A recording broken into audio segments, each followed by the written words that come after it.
Assalamualaikum warahmatullahi wabarakatuh.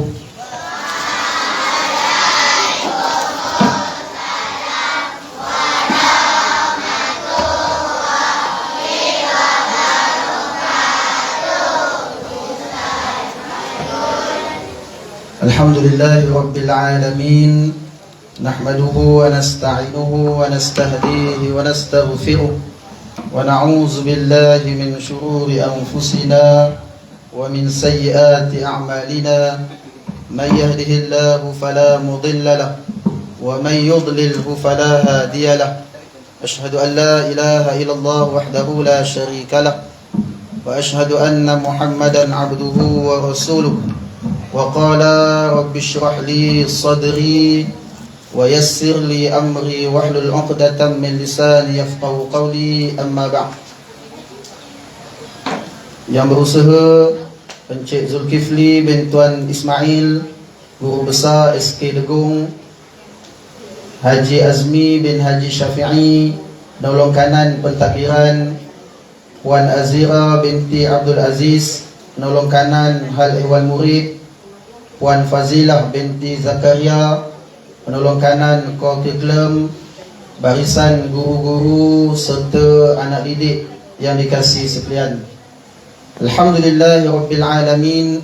Alhamdulillah, kita panjatkan syukur kepada Allah Subhanahu wa taala dapat sama-sama kita dihimpunkan pada pagi ini dengan suatu majlis, dimulakan dengan bacaan Yasin, kemudian doa, dan seterusnya kita menyambung program Ihya Ramadan 1443 Hijrah pada kali ini dengan ceramah Nuzul Al-Quran 1443 Hijrah bersamaan 2022 Masihi.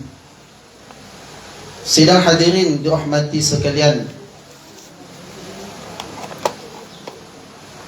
sebelum kita pergi jauh tentang nuzul Quran, mari sama-sama kita melihat sebab apa kita cuti pada hari Selasa yang lalu bertepatan dengan 17 Ramadan 1443 Hijrah.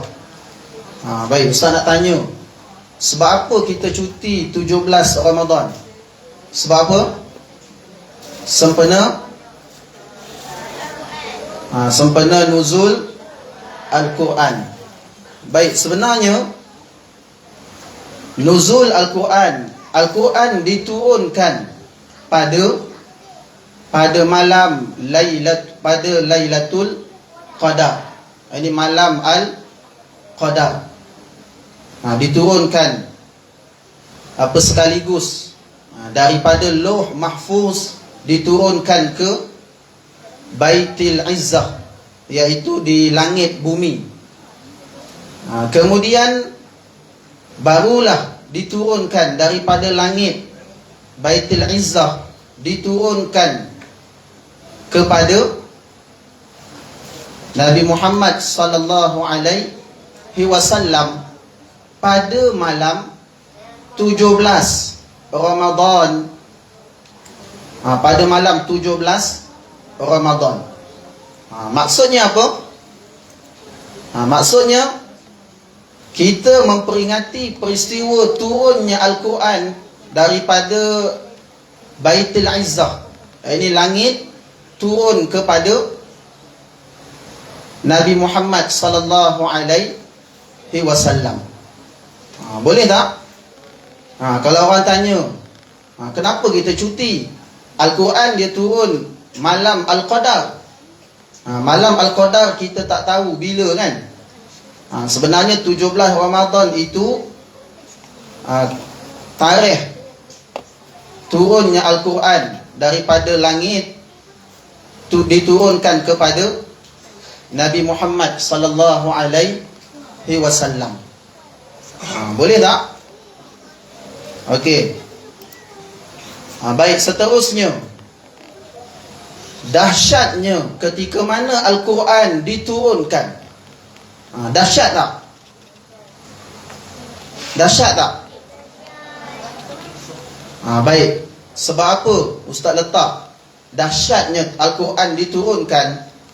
Yang pertama, ketika mana Al-Quran diturunkan kepada siapa?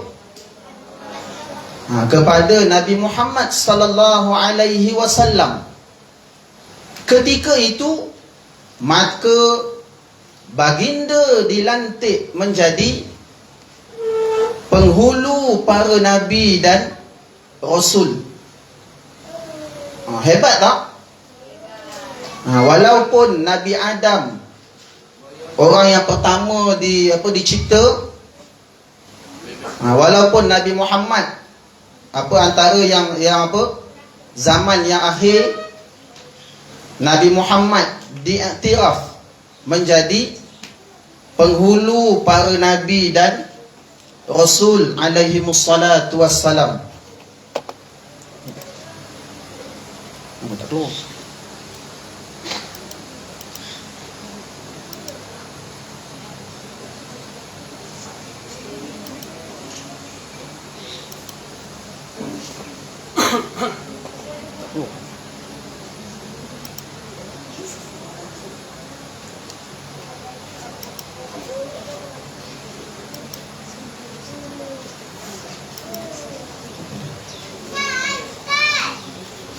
Baik, itu yang pertama.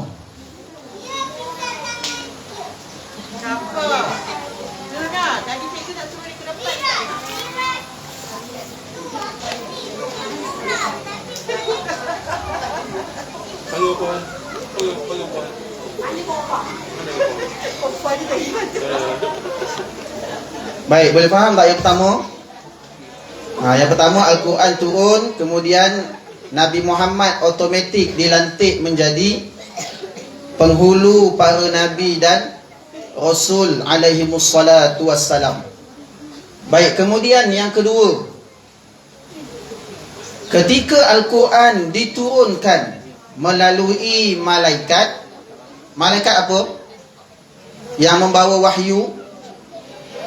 Malaikat Jibril. Ketika mana Al-Quran diturunkan melalui malaikat Jibril alaihi salam, terus malaikat Jibril dilantik menjadi penghulu para malaikat, yakni ketua para malaikat. Hebat tak? Baik, Ustaz nak tanya, apa tugas malaikat Jibril? Menyampaikan wahyu. Ketika mana wafatnya Nabi Muhammad sallallahu alaihi wasallam, ada lagi tak tugas malaikat Jibril sampaikan wahyu pada Nabi Muhammad? Ada tak? Tak ada kan? Habis malaikat Jibril ni dia tak ada kerja lah ke? Tak ada tugas ke? Baik, sebenarnya malaikat Jibril alaihi salam dilantik menjadi ketua para malaikat. Maksudnya apa? Walaupun tugas malaikat Jibril sampaikan wahyu dah tak ada, tugas dia dapat tugas jadi ketua para malaikat. Hebat tak? Hebat. Baik, kemudian yang ketiga, ketika Al-Quran diturunkan pada hari apa Al-Quran diturunkan? Hari Jumaat.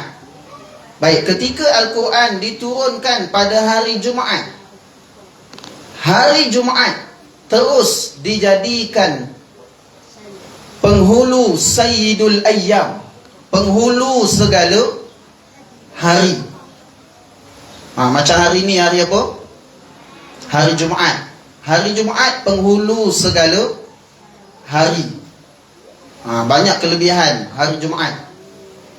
Baik, kemudian yang keempat, ketika Al-Quran diturunkan pada bulan Ramadan. Ketika Al-Quran diturunkan pada bulan Ramadan, terus bulan Ramadan digelar penghulu segala bulan. Disebabkan apa? Disebabkan Al-Quran turun pada bulan Ramadan. Bulan Ramadan digelar penghulu segala bulan. Baik, bagi perhatian ya. Last nanti ada soalan. Hadiah menarik. Dengar. Baik, kemudian yang kelima. Ketika Al-Quran diturunkan pada waktu bila Al-Quran turun? Waktu malam. Situ tak nampak tulisan. Ketika Al-Quran diturunkan pada waktu malam, maka waktu malam terus dijadikan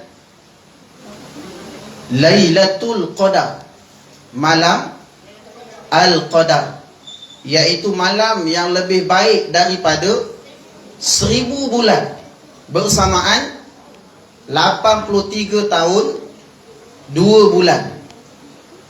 Panjang tak? Siapa yang umur 83 tahun? Ada tak? Tak ada? Ada. Baik. Sebenarnya kalau kita lihat umat para Nabi dan Rasul sebelum ini, zaman Nabi Nuh. Nabi Nuh umurnya berapa? Nabi Nuh umurnya 1000 tahun. Lama tak dia hidup kat dunia? Lama. Tetapi diberikan kelebihan kepada umat Nabi Muhammad sallallahu alaihi wasallam. Walaupun umur yang pendek, tetapi diberikan Lailatul Qadar. Siapa yang dapat malam Al-Qadar, digandakan amalan dia 83 tahun 2 bulan. Banyak tak pahala? Banyak. Katalah tahun lepas dapat dah Lailatul Qadar, dah 83 tahun 2 bulan. Tahun ini insya-Allah kalau kita dapat, tambah lagi, sehinggalah kita tak ada dekat dunia ini. Dalam hadis disebut umur umat Nabi sallallahu alaihi wasallam sekitar 60 hingga 70 tahun. Pendek ke panjang umur? Pendek. Yang ada lebih umur tu, yang umur 90, 100, iaitu kelebihan. Tak ramai yang dapat.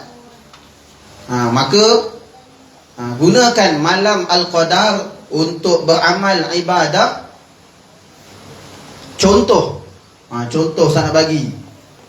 Dalam Al-Quran, kalau kita baca satu huruf, digandakan berapa pahala? 10 pahala. 10 pahala. 10 pahala kan? Baik, katalah malam tu malam Al-Qadar. Tengah kita tidur tu, tiba-tiba terbangun, terjaga. Kita pun kata nak baca Quran lah. Nak baca satu huruf, boleh tak? Boleh. Apa dia? Ada tak dalam Al-Quran satu huruf? Satu ayat, satu huruf? Ada. Yang alif, bata tu, itu huruf kan? Huruf hijaiyah. Ada. Cuba kamu dengarkan. Bismillahirrahmanirrahim. Nun. Berapa huruf? Berapa ayat?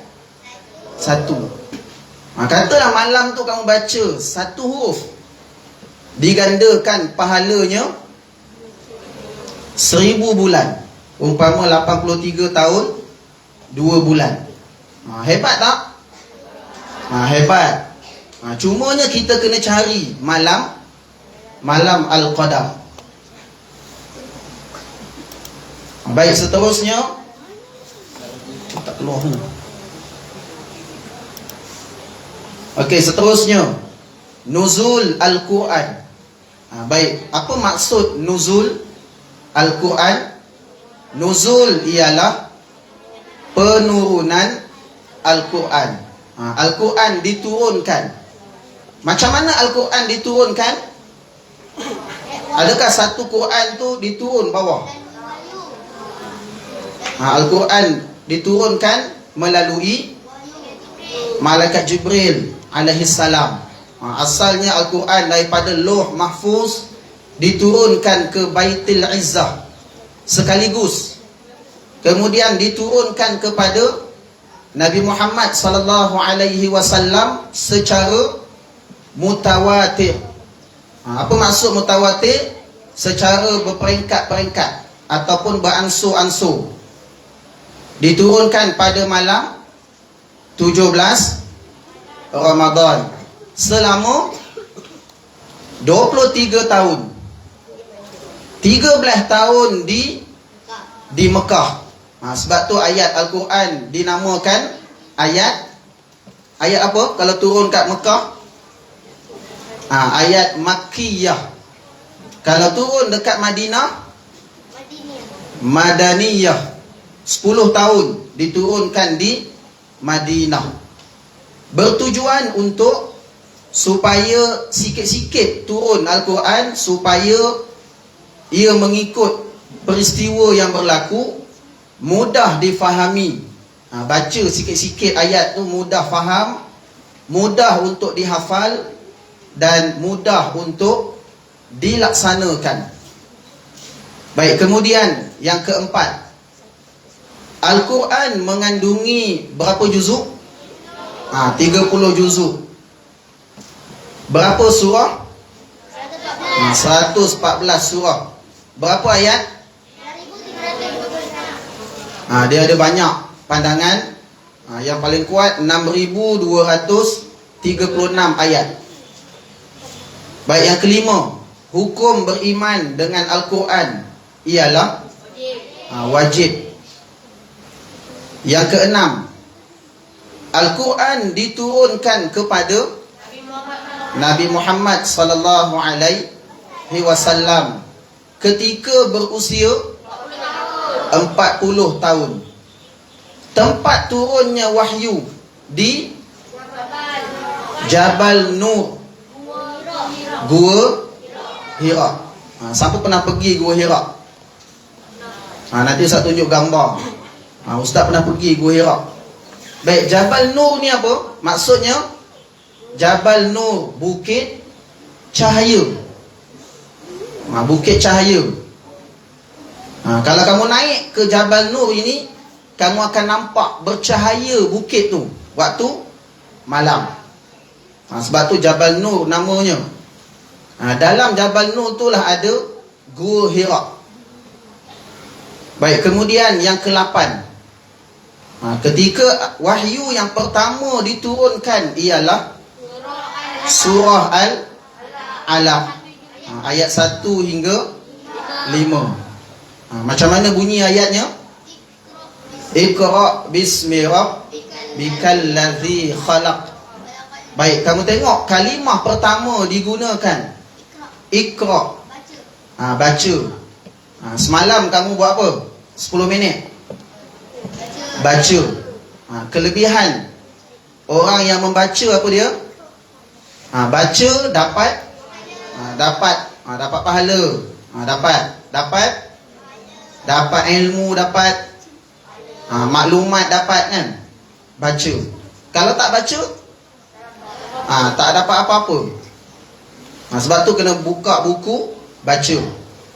Sebab tu perintah wahyu yang pertama, kalimah pertama digunakan Iqra. Bacalah. Macam mana peristiwa ini berlaku? Peristiwa ini berlaku ketika Nabi SAW naik Jabal Nur, duduk dalam Gua Hira. Nabi duduk bersendirian. Tiba-tiba malaikat Jibril alaihi salam turun. Siapa pernah tengok malaikat Jibril? Tak pernah? Baik, malaikat Jibril diceritakan, Nabi SAW menceritakan malaikat Jibril alaihi salam mempunyai 600 sayap. Besar tak?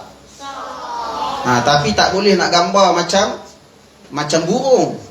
Tak boleh. Sebab malaikat ini perkara sam'iyat, perkara ghaib. perkara yang tak boleh ditanggapi oleh panca indera manusia. Malaikat, lagi apa? Syurga kan, neraka, timbangan mizan, titian sirat, semua tak boleh gambarkan. Cumanya kita dengar cerita yang diceritakan ketika mana dua sayapnya dibuka, tutup seluruh bumi. Berapa baki sayapnya? 598 sayap. Belum lagi buka. Kalau buka 600 sayap tu macam mana? Ada berapa bumi? Kamu darab dua sayap buka, tutup satu bumi.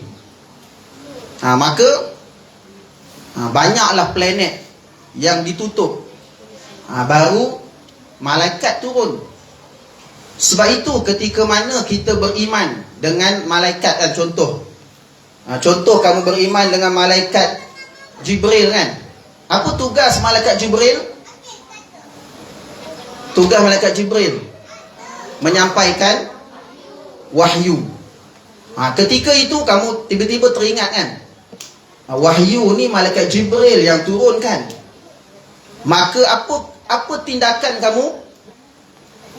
Tindakan kamu cepat-cepat pergi ambil Al-Quran, buka, baca.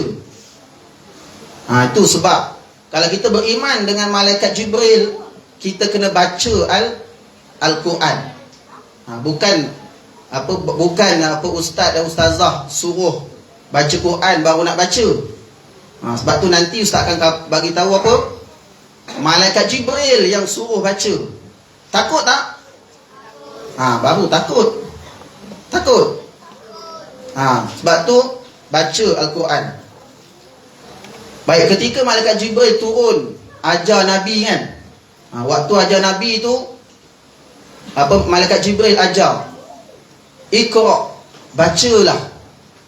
Kemudian Nabi kata, Nabi tak boleh baca. 3 kali kan, 3 kali Nabi diajar. Kemudian malaikat Jibril peluk Nabi, peluk. Kemudian selepas tu baru Nabi boleh baca. Nampak tak? Sebab tu kamu yang mula dengan dengan baca Iqra tu, macam mana nak buat? Kena baca lah, baca banyak kali baru boleh dapat. Ni kan Nabi pun 3 kali. Nabi boleh je Allah nak bagi terus Nabi pandai kan, tapi nak menunjukkan pengajaran. Macam mana kaedah kita nak baca Al-Quran. Kita kena ulang banyak kali, kita kena baca selalu, barulah boleh lancar bacaan. Baik, kemudian Nabi dah dapat wahyu tu, Nabi turun daripada Jabal Nur. Nabi balik ke rumah, bertemu dengan isteri baginda. Siapa namanya? Siti Sayyidatina Khadijah. Siti Khadijah. Nabi minta pada Khadijah supaya diselimutkan Nabi. Sebab apa? Nabi balik dalam keadaan menggigil ketakutan. Nabi pun manusia, dia ada rasa takut, menggigil, tak pernah jumpa. Malaikat Jibril tiba-tiba dia bagi wahyu kan, dia pun selimut. Kemudian Siti Khadijah bawa Nabi bertemu dengan bapa saudaranya. Siapa? Waraqah bin Naufal. Dia seorang Nasrani. Nasrani ni ahli kitab. Kemudian dia kata apa? Dia kata inilah Nabi SAW, Nabi yang dilantik menjadi Rasul. Apa beza Nabi dan Rasul? Nabi dia dapat wahyu untuk dirinya sendiri, tak perlu dia nak sebarkan kan. Manakala Rasul dia dapat wahyu, dia kena sampaikan kepada seluruh umat. Baik, kemudian yang ke-9, kitab yang terakhir diturunkan ialah Al-Quran. Ada berapa kitab diturunkan? 4. Apa dia? Zabur, Taurat, Injil. Yang keempat Al-Quran.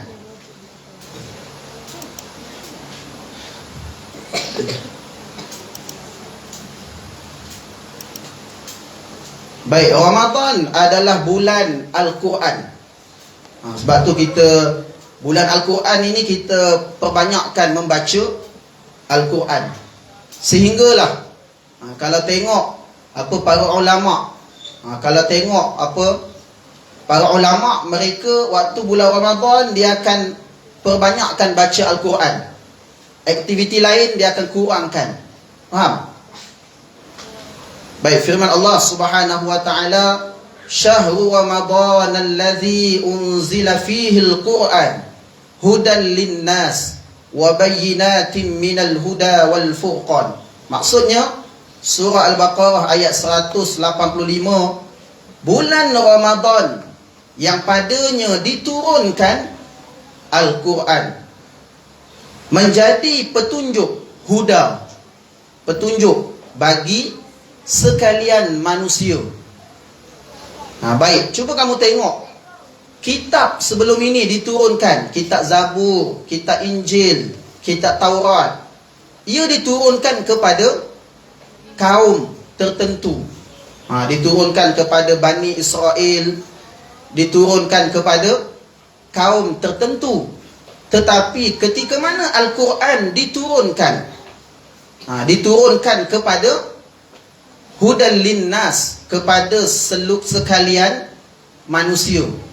Semua manusia diturunkan Al-Quran untuk dan menjadi keterangan yang menjelaskan petunjuk dan menjelaskan perbezaan antara yang benar dengan yang salah.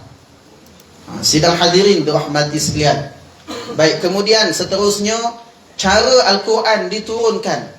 Tadi kita dah cerita apa Al-Quran diturunkan daripada kepada Nabi, kemudian melalui yang pertama menerusi mimpi yang benar. Para Nabi dan Rasul kalau mimpinya mimpi yang benar. Dia dapat wahyu waktu mimpi. Baik, kemudian yang kedua, dilontarkan oleh malaikat ke dalam hati dan jiwa Nabi Muhammad sallallahu alaihi wasallam tanpa melihat malaikat itu. Dia rasa dapat wahyu. Kemudian yang ketiga, malaikat datang kepada baginda dalam rupa seorang manusia lelaki. Kamu tengok dalam apa wahyu yang diturunkan ketika mana apa dalam hadis menceritakan tentang iman, Islam dan ihsan. Ketika mana seorang lelaki turun, dia berjalan, dia bertemu Nabi, kemudian sahabat tengok je Nabi, tengok je orang tu datang, kemudian dia mengajarkan Nabi. Dia ajar Nabi, dia tanya apa itu Islam. Nabi cerita apa itu Islam. Nabi ditanya lagi apa itu iman. Nabi cerita tentang iman. Kemudian dia tanya apa itu ihsan. Ihsan, dia kata orang yang tanya tu lebih mengetahui. Maka orang yang tanya tu pun dicerita apa dia ihsan. Kemudian dia berlalu pergi. Kemudian sahabat tanya, "Wahai Rasulullah, siapakah lelaki itu? Kami tak pernah nampak." Apa Nabi jawab? Lelaki itu ialah malaikat Jibril alaihi salam. Kemudian yang keempat, melalui dentingan suara loceng, wahyu diturunkan. Kemudian yang kelima, melihat malaikat dalam rupa yang asal. Berapa kali Nabi bertemu dengan malaikat Jibril rupa asal? 2 kali. Kali pertama ketika mana di Gua Hira, malaikat turun bawa wahyu rupa yang asal. Kali kedua ketika mana peristiwa Isra wal Mi'raj, Nabi naik ke langit, kemudian malaikat Jibril sampaikan wahyu dalam rupa yang asal. Baik, kemudian yang keenam, melalui peristiwa Isra wal Mi'raj.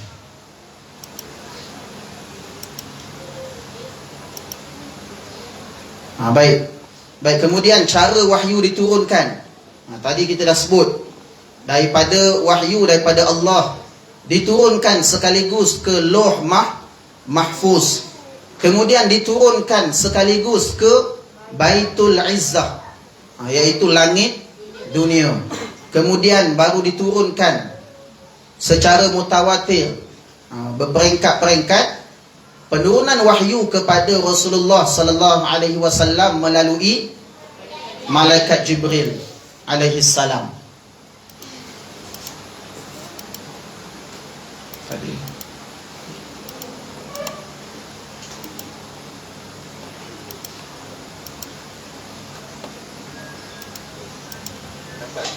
lambat. Baik. Ini sedikit gambaran. Kamu tengok ada 4 gunung yang menjadi tempat dakwah Rasulullah sallallahu alaihi wasallam. Yang pertama tu apa? Jabal Rahmah. Jabal Rahmah ni bahasa Melayunya apa? Bukit Kasih Sayang. Ini di Mekah. Di sinilah tempat pertemuan Nabi Adam dengan Siti Hawa, di Jabal Rahmah. Sebab tu tempat Jabal Rahmah ini musim haji. Musim haji semua umat dia kena kumpul di Jabal Rahmah, di kawasan ini, walaupun sekejap. Kalau dah berkumpul sekejap di Jabal Rahmah ini, baru dapat ibadah haji. Kalau tak pergi Jabal Rahmah ni, dia tak dapat haji. Faham tak? Sebab tu dia antara rukun dalam ibadah haji. Baik, sini boleh pergi melawat. Naik atas tu, cumanya kita ikut amalan Rasulullah. Baginda naik Jabal Rahmah ni, baginda berdoa. Maka doa lah, nak minta apa kan. Tapi ada kebanyakan orang nak naik atas tu buat apa? Dia minta apa? Minta jodoh. Tahu jodoh? Sebenarnya tak perlu pun naik atas tu nak minta jodoh kan. Dekat sini pun boleh. Hadap Kaabah kiblat, baca doa kan. Okey. Dia tak ada amalan tu. Maksudnya naik atas tu berdoa saja. Semayang boleh tak atas tu? Atas bukit? Tengok keadaan lah. Kalau bukit tu curam je, kamu nak semayang kat situ? Kamu sujud, rukuk, sujud, jatuh ke bawah kan? Tengok keadaan. Kadang-kadang waktu naik atas tu macam-macam, pelik-pelik kan? Pelik-pelik dia buat kat atas tu. Dia semayang atas tu lah. Padahal dekat bawah ada dataran kan? Dataran ada, masjid pun ada kat bawah tu. Surau ada kat bawah. Tengok keadaan. Baik, yang kedua, di sebelah kanan Jabal Sur. Jabal Sur ni tempat apa? Tempat Nabi singgah waktu hijrah kan. Hijratul Rasul sallallahu alaihi wasallam daripada Mekah ke Madinatul Munawwarah. Sebelum Nabi nak pergi tu, Nabi naik ke Jabal Sur. Jabal Sur Nabi naik. Nabi duduk dalam tu 3 hari 2 malam atas tu. Nabi duduk situ. Baik, kemudian yang ketiga, Jabal Uhud. Jabal Uhud. Nampak tak Jabal Uhud tu? Baik, dalam hadis disebutkan, kalau kamu nak apa? Nabi menyatakan, aku mencintai Jabal Uhud. Jabal Uhud mencintai aku. Nabi kata. Kemudian Nabi bagi tahu dekat sahabat, kamu nak tengok tak bukit yang ada di syurga? Kamu nak tengok tak? Nak. Bukit yang akan ada di syurga, iaitu Jabal Uhud. Tengok tu, nampak? Jabal Uhud dia akan duduk dalam syurga. Kamu nak masuk syurga tak? Nak. Takkan bukit boleh masuk syurga, manusia tak masuk syurga kan? Maka Jabal Uhud antara benda yang akan ada dalam syurga. Baik, besar tak Jabal Uhud tu? Baik, diceritakan pahala orang solat jenazah kan?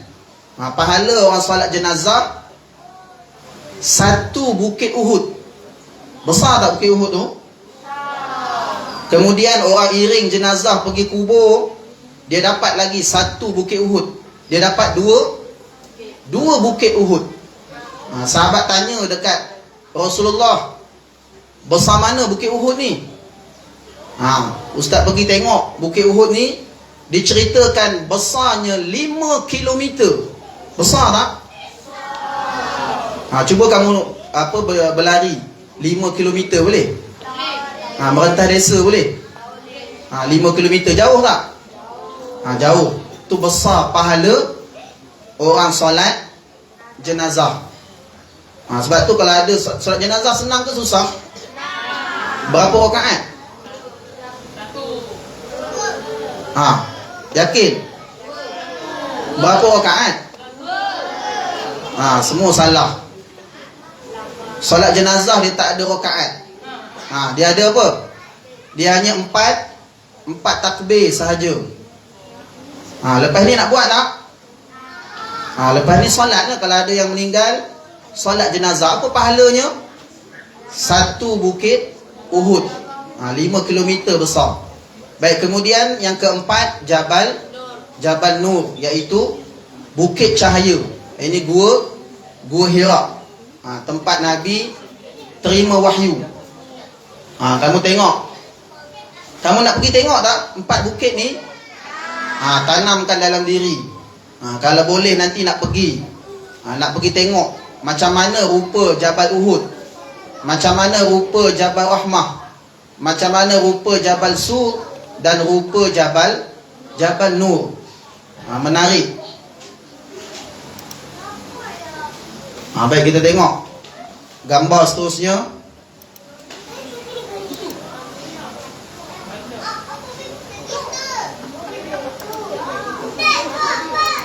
Nanti tengok.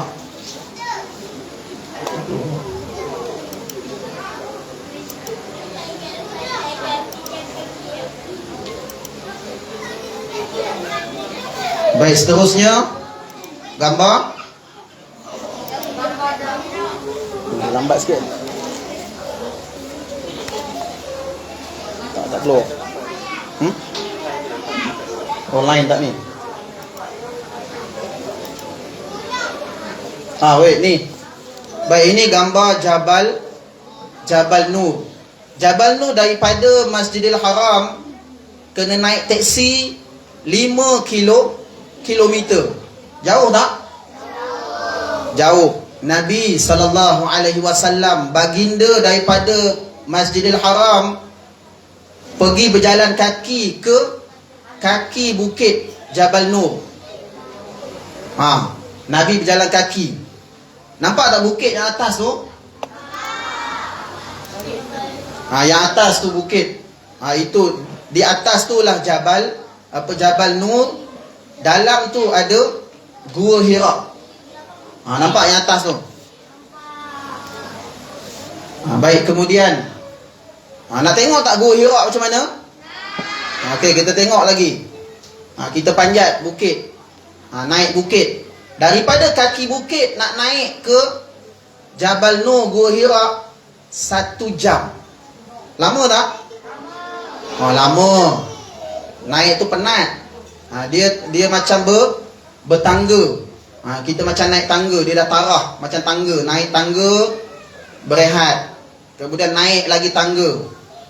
Kalau dulu bukit lah, naiklah bukit macam mana pun. Sekarang dia dah ada macam tangga. Senang nak sikit naik. Tak keluar gambar dia. Okey, ni pemandangan waktu malam. Nampak tak yang ada cahaya tu? Yang ada cahaya dekat bukit tu, itulah Gua Hira. Nampak tak cahaya yang ujung tu? Itu menara jam.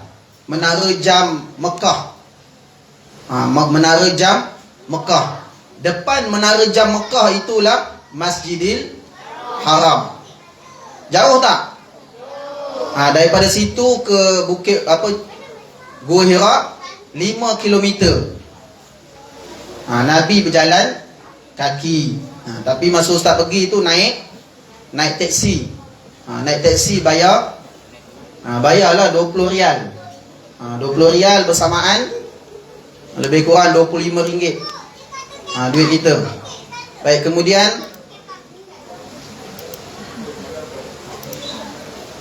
okey. Di sebelah kiri tu makam Rasulullah sallallahu alaihi wasallam.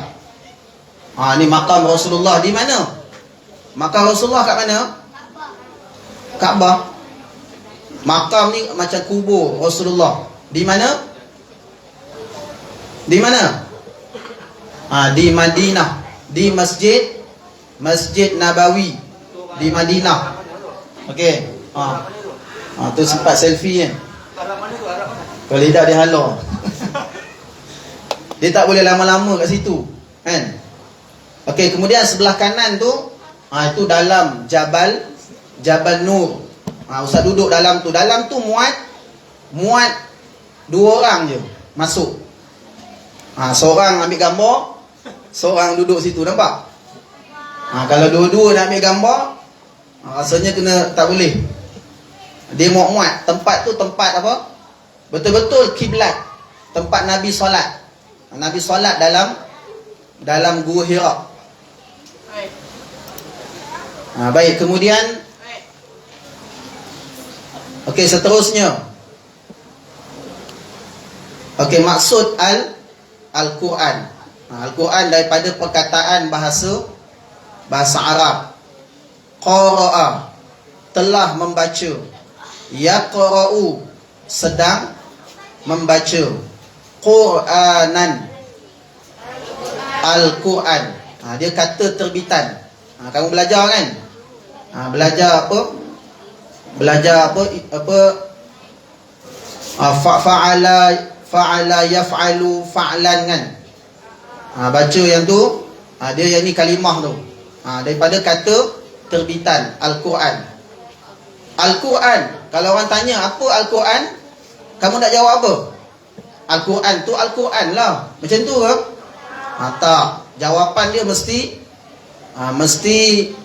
apa? Al-Quran ialah wahyu Allah yang diturunkan kepada Nabi Muhammad sallallahu alaihi wasallam melalui perantaraan malaikat Jibril alaihi salam secara mutawatir, secara berperingkat. Membacanya menjadi suatu apa? Membacanya menjadi suatu ibadah. Dapat pahala kan? Baca Al-Quran.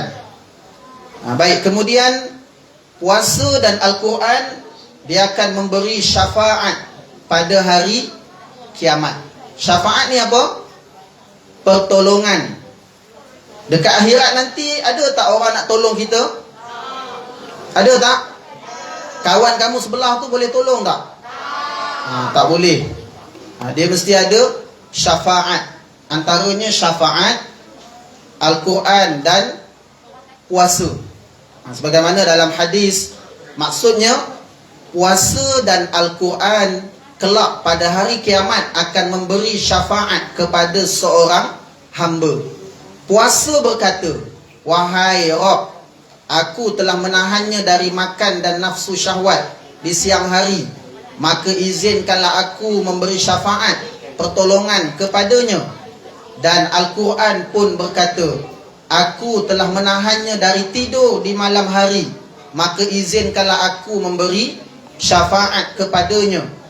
Beliau melanjutkan sabdanya, baginda bersabda, maka mereka berdua, yakni puasa dan Al-Quran pun akhirnya memberi syafaat pertolongan kepada hamba. Nampak tak? Siapa nak tolong kita dekat hari akhirat nanti? Puasa dan Al-Quran. Maka apa nak buat? Kena puasa lah. Kena puasa. Dekat dunia ni kena puasa. Bulan Ramadan puasa wajib. Kena puasa. Kemudian baca Al-Quran. Kalau kawan kamu tanya kan, sebab apa baca Al-Quran ni? Apa nak jawab? Nanti Al-Quran ni dia akan beri pertolongan ketika di hari kiamat, hari akhirat. Boleh? Boleh ke? Lepas ni orang tanya, sebab apa baca Quran? Nanti dia akan tolong kita. Okey. Baik, kemudian ganjaran bersahabat dengan Al-Quran. Sebagaimana dalam hadis, maksudnya bacalah Al-Quran, sesungguhnya ia akan datang pada hari kiamat sebagai pemberi syafaat kepada pembaca, pembacanya. Maka kita baca Al-Quran, dia akan beri pertolongan ketika mana di akhirat. Baik, kemudian berapa pahala baca Quran? Tadi dah sebut kan? Okey, dalam hadis disebutkan, barang siapa yang membaca satu huruf. Tadi Ustaz baca apa? Nun. Berapa huruf? Satu. Berapa ayat? Satu. Boleh tak? Satu ayat, satu huruf. Barang siapa yang membaca satu huruf dalam Al-Quran, maka baginya satu kebaikan. Dan setiap kebaikan itu digandakan menjadi 10 kebaikan yang sama dengannya. Aku tidak mengatakan alif, lam, mim satu huruf, akan tetapi alif satu huruf, lam satu huruf, dan mim satu huruf. Maka berapa pahala? Alif, lam, mim. Berapa pahala? Berapa huruf? 3. Gandakan 10 jadi 30 pahala. Banyak tak? Baik, kalau kamu baca satu muka surat, nanti Ustaz bagi kerja rumah boleh? Kamu buka Quran, kamu kira satu muka surat tu berapa huruf? Agak-agak berapa? Boleh bagi hadiah ni. 50. Bagi RM5 lah. Ada RM5 cepat. Siapa yang tepat dapat. Ada? Berapa huruf satu muka surat tu? 1000. Dekat lah tu. 1500. Lagi, ada lagi? 500. Baik. Apa jawapan ditutup kan? Jawapan ditutup. Tarik balik kan? Simpan balik lah. Selamat lah RM5. Baik, jawapannya berapa? Baik, jawapannya lebih kurang 4000 huruf. Banyak tak? Kamu darab 10 jadi 40,000 baca satu muka surat. Kalau kamu khatam satu Al-Quran, Al-Quran ada berapa juzuk? 30 juzuk. Ada berapa muka surat? 600 lebih, 604. Darab dengan 4000, berapa dapat? Ustaz rasa lebih kurang dalam 2 ke 3 juta. Rasanya 10 juta kot. Kamu nanti kira nanti kan. Kamu kira 604 darab 4000. Rasanya juta, 10 juta ataupun ratus juta. Banyak tak? Tu pahala orang yang khatamkan Al-Quran. InsyaAllah minggu depan kita ada majlis khatam Al-Quran. Nanti kamu tengok, yang murid yang khatam, dia akan khatamkan Al-Quran. Berapa pahala dia? Dia dah ada pahala, berjuta-juta pahala kan. Sebab apa kita nak kira pahala ni? Kalau duit nampak tak? Duit nampak. Siapa yang baca Quran dapat RM10. Beria baca kan, dapat RM10. Tapi dekat dunia duit bernilai kan. Tapi dekat akhirat duit tak ada nilai. Yang ada nilai apa? Pahala. Sebab tu berlumba-lumba perbanyakkan pahala. Baik, kemudian ni yang terkini ni. Baik, tengok depan tu. Baik, kalau kamu nak tengok sejauh mana tahap penguasaan Al-Quran kamu tengok tu. Tipi 1, murid ni dia baca Iqra 1 dan Iqra 2. Ada tak tipi 1 kat tangan? Mana nak ngaku kan? Tapi inilah keputusannya. Siapa yang baca Iqra 1, Iqra 2, dia akan dapat tipi 1 je. Katalah darjah 1 tipi 1 apa? Iqra. Darjah 6 pun tipi apa? Iqra 1, Iqra 2. Dia naik tingkatan 1, dia akan dapat keputusan tipi 1. Banyak tak? Cemerlang tak ni? Tak cemerlang, tipi 1 kan? Okey. Kemudian tipi 2. Tipi 2 Iqra 3 dan Iqra 4. Habis je Iqra 4, dia dapat tipi 2. Boleh? Okey, kemudian tipi 3. Dia baca Iqra 5 dan Iqra 6. Nampak tak? Agak-agak tanya dalam diri kamu tengah baca apa sekarang? Itu tipi yang kamu dapat. Tipi 4. Tipi 4, dia dah baca Al-Quran juzuk 1 hingga 15. Dapat tipi 4. Kemudian nak dapat tipi 5. Semalam ada sahabat kamu seorang sedih. Ustaz cerita yang ni dia sedih. Dia kata, Ustaz, saya baru tipi 4 lah maksudnya. Saya juzuk 1 hingga 15 je. Iyalah, macam mana nak naikkan? Banyak baca kan? Baca banyak, dia akan naik tipi dia. Tipi 5, baca Al-Quran juzuk 16 sehingga 30. Dan yang specialnya tipi 6. Tipi 6 ni siapa yang khatam Al-Quran. Nampak tak? Okey, lepas ni apa nak buat? Kamu nak yang mana? Tipi 1 ke tipi 6? Tipi 6 kena khatam Al-Quran. Sijil ni kau bawa sampai bila? Kalau kamu naik tingkatan 1 pun, inilah keputusan kamu. Faham? Lepas ni banyak kan baca Al-Quran. Naikkan tipi tu. Okey, seterusnya tetap mendapat ganjaran pahala walaupun tidak lancar membaca Al-Quran. Sebab tu kita baca Iqra ni untuk apa? Kita baca Iqra ni untuk kaedah membaca. Yang pentingnya apa? Yang pentingnya boleh baca Al-Quran kan?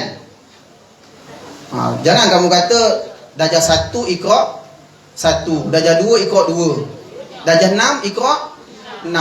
Bila nak masuk Quran kan? Sebab tu dia sebenarnya darjah 1 dia kena selesaikan Iqra 1 sampai Iqra 6. Naik darjah 2 Al-Quran. Nampak tak? Kamu kena tukar sikit set kamu tu. Bukannya Iqra 1 darjah 1, Iqra 2 darjah 2, Iqra 6 darjah 6. Bila nak masuk Al-Quran kan? Maka habiskan Iqra tu. Sebab tu kalau kamu baca, kadang-kadang ada yang lompat.